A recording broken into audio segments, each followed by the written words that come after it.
കൂടുതൽ വാർത്തകളും വീഡിയോകളും കാണാൻ ഈ ചാനൽ സബ്സ്ക്രൈബ് ചെയ്യുക. കൂടെ ബെൽ ബട്ടൺ അമർത്തുക. എൻ്റെ ജ്യോതിഷ വിഷയത്തിലേക്ക് ഏവർക്കും സ്വാഗതം. ഹിന്ദു ആചാരപ്രകാരമുള്ള കാര്യങ്ങളാണ് ഞാനിവിടെ നിങ്ങളുടെ മുമ്പിൽ അവതരിപ്പിക്കുന്നത്. ഇന്നത്തെ എൻ്റെ വിഷയം ദേവിക്ക് ഇഷ്ടപ്പെട്ട നിവേദ്യം ഏതാണ്?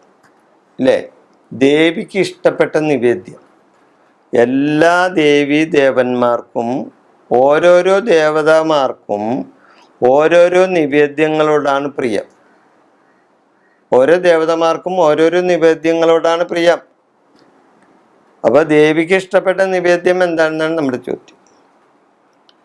അവലി, അട, പാൽപ്പായസം, ശർക്കര പായസം, ചില സ്ഥലത്ത് അവിടെ കടുംപായസം എന്നും പറയും കേട്ടോ. ശർക്കര പായസത്തിന് ചില നാട്ടിൽ കടുംപായസം എന്നാണ് പറയുന്നത്. കടുംപായസം, പിന്നെ ത്രിമധുരം, വെണ്ണ, അങ്ങനെ നിവേദ്യങ്ങൾ ഒത്തിരി ഉണ്ട് ഇല്ലേ. ഓരോ ദേവതമാർക്കും ഓരോരോ നിവേദ്യങ്ങളുണ്ട്. എന്നാൽ ദേവിക്ക് ഇഷ്ടപ്പെട്ട നിവേദ്യം ഏതാണ്? അതാണ് നമ്മുടെ ചോദ്യം. ദേവിക്ക് ഇഷ്ടപ്പെട്ട നിവേദ്യം ഏതാണ്? ദേവിക്ക് ഇഷ്ടപ്പെട്ട നിവേദ്യം പായസമാണ്. ദേവിക്ക് ഇഷ്ടപ്പെട്ട നിവേദ്യം പായസമാണ്. ഏത് പായസമാണ്? ശർക്കര പായസം അല്ലെങ്കിൽ കടും പായസം. ചില സ്ഥലത്താണ് ഇതിനെ കടും പായസം എന്ന് പറയുന്നത്. ലളിത സഹസ്രനാമത്തിൽ 99-ാം ശ്ലോകത്തിൽ ഇതിനെപ്പറ്റി പറയുന്നുണ്ട്. ലളിത സഹസ്രനാമത്തിൽ 99-ാം ശ്ലോകത്തിൽ ഇതിനെപ്പറ്റി പറയുന്നുണ്ട്.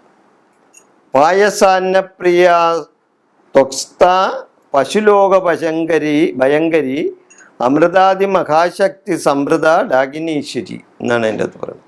പായസാന്നപ്രിയ എന്നാണ് അതിൻ്റെ അകത്ത് പറയുന്നത്. പായസാന്നപ്രിയാണ്, അതായത് ദേവി പായസാന്നപ്രിയാണ്, അതായത് പായസത്തെ ഇഷ്ടപ്പെടുന്ന ആളാണ് ദേവി. അപ്പം പായസാന്നപ്രിയായ ദേവിക്ക് ഇഷ്ടപ്പെട്ട നിവേദ്യം പായസമാണ് എന്നാണ് ശ്ലോകം പറയുന്നത്. ദേവി പായസാന്നപ്രിയാണ്, പായസം ദേവിക്ക് ഇഷ്ടമാണ്. അത് കടും പായസം, അതായത് ശർക്കര പായസം ആയിരിക്കുകയും വേണം. അതാണ് ഇഷ്ടം. ഇഷ്ടദേവതകൾക്ക് ഇഷ്ടനിവേദ്യം വച്ചാൽ ആഗ്രഹ സഫലീകരണം കിട്ടും.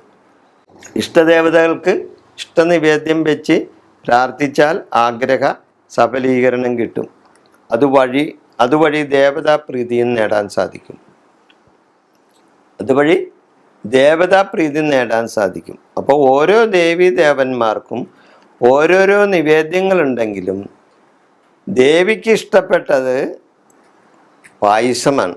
അതാണ് പായസാന്നപ്രിയ എന്ന് ദേവിയെ പറയുന്നു. വിഷയം ഞാനിവിടെ അവസാനിപ്പിക്കുന്നു. നന്ദി, നമസ്കാരം.